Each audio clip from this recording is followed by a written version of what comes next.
Alright, it's time to get in the game with Ready Player One.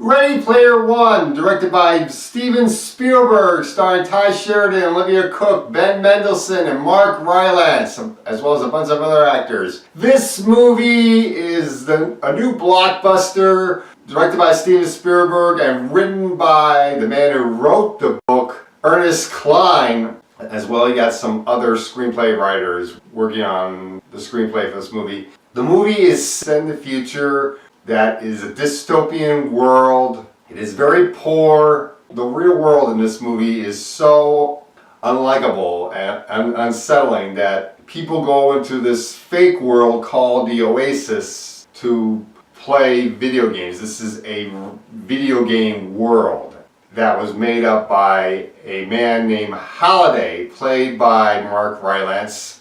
And our main character, Percival, or Wade Watts, played by Ty Sheridan, lives in a trailer park with his mom and her abusive boyfriend. He doesn't like his real life, so he goes to the Oasis to escape it. And he likes to drive around in the Back to the Future DeLorean. He has a best friend there, Ake, at least that's the name of his avatar. And he falls in love with this girl named Artemis, played by Olivia Cooke.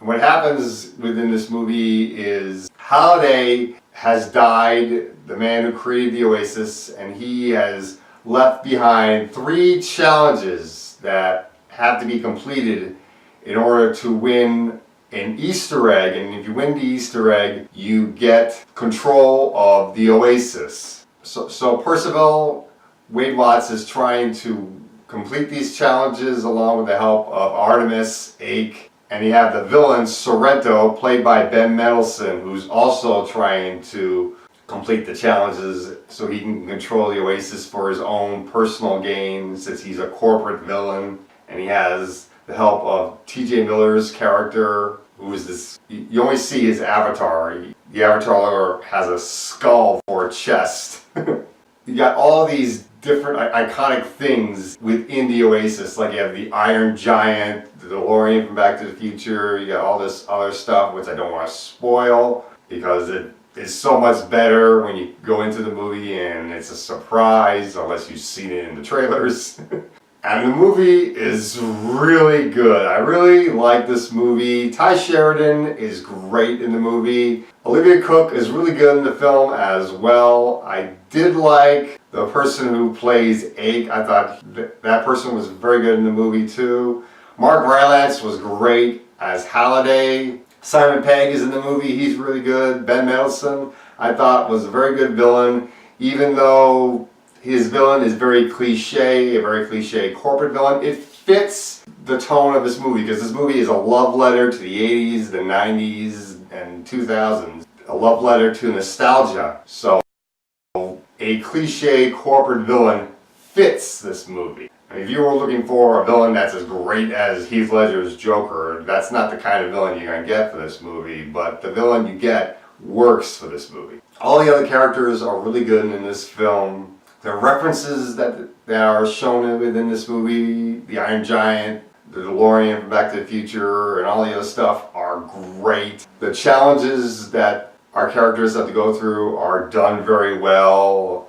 I especially like the second challenge. And my other favorite scene in the movie is when the Iron Giant is finally used. That was awesome.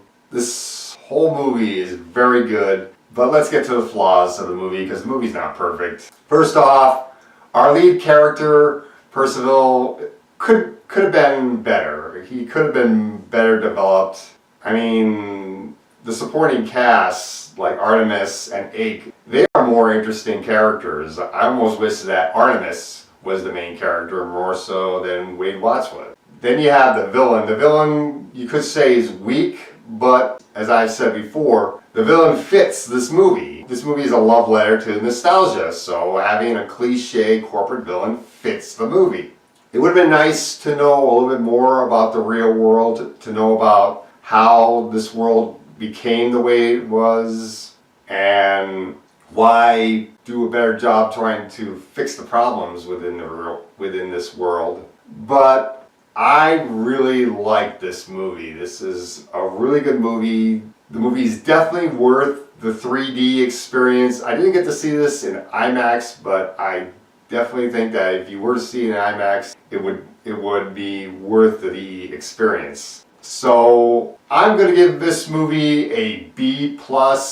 It's definitely worth seeing in the theater, and I say go see Ready Player One.